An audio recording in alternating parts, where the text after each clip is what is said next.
Hello and welcome to Unit 5 of Menopause Made Easy. I'm Dr. Joanne. Thanks for joining me in these training sessions.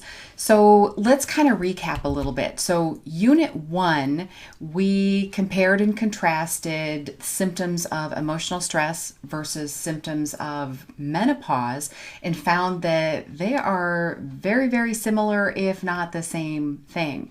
And in Unit 2, we took a little bit of a deeper dive into how symptoms actually occur and just kind of took you through that stage of it's our thoughts and then our emotions, and then all that leads to fight or flight mode, and we create negative chemistry in our bodies, and then that is what leads to symptoms in our body. So we can reverse all of that. We just need to become aware and learn how to clean things up. And so that's actually what I teach in my programs. My program of Learn to Heal Yourself. Catchy name, huh?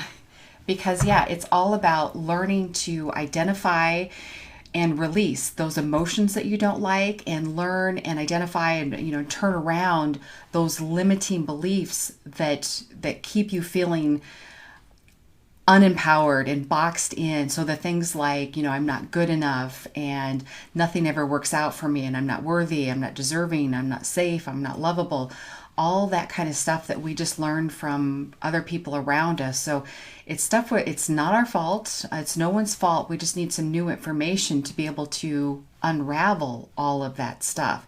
So the key, really, the gold is figuring out where our emotions are at, that's, our emotional stress, and go after that angle to be able to sail through menopause with ease.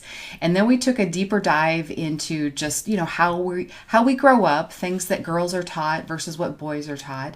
And then in the last unit, we talked about just some really simple tools to shift your mood, shift your energy into a positive place. So today I want to continue that discussion, except for let's talk about what to stop doing, because it's things that we all do, and here they are. So what I want you to stop doing is stop complaining, stop blaming, stop making excuses, and stop telling yourself stories that make you feel bad. So let's break this down, because remember, this is the stuff that's going on in our head. This is our negative chatter, our negative Nelly that just won't stop.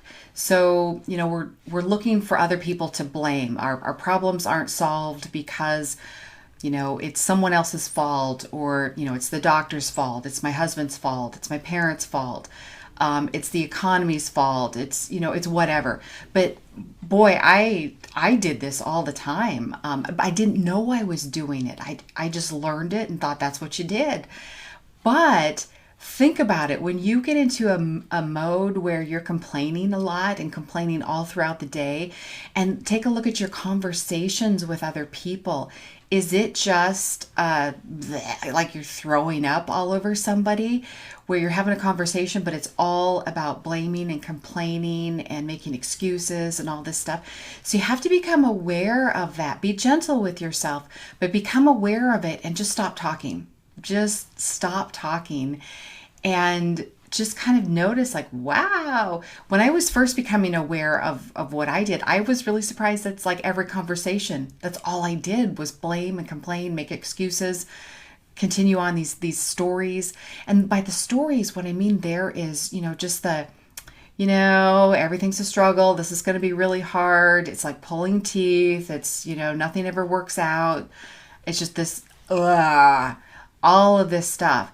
Can you turn your stories around into something that starts to feel better for you? And then, making excuses.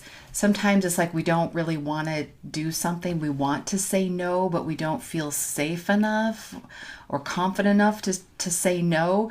So, we make up an excuse, and it feels bad in our body. And so our bodies tend to make excuses for us. They say no for us.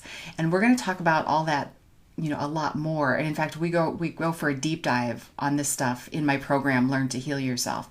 So this is just something that you can start doing. And one thing that I had to do when I started noticing how much I was complaining and blaming and all that kind of stuff, I would start to try to set a time limit every day.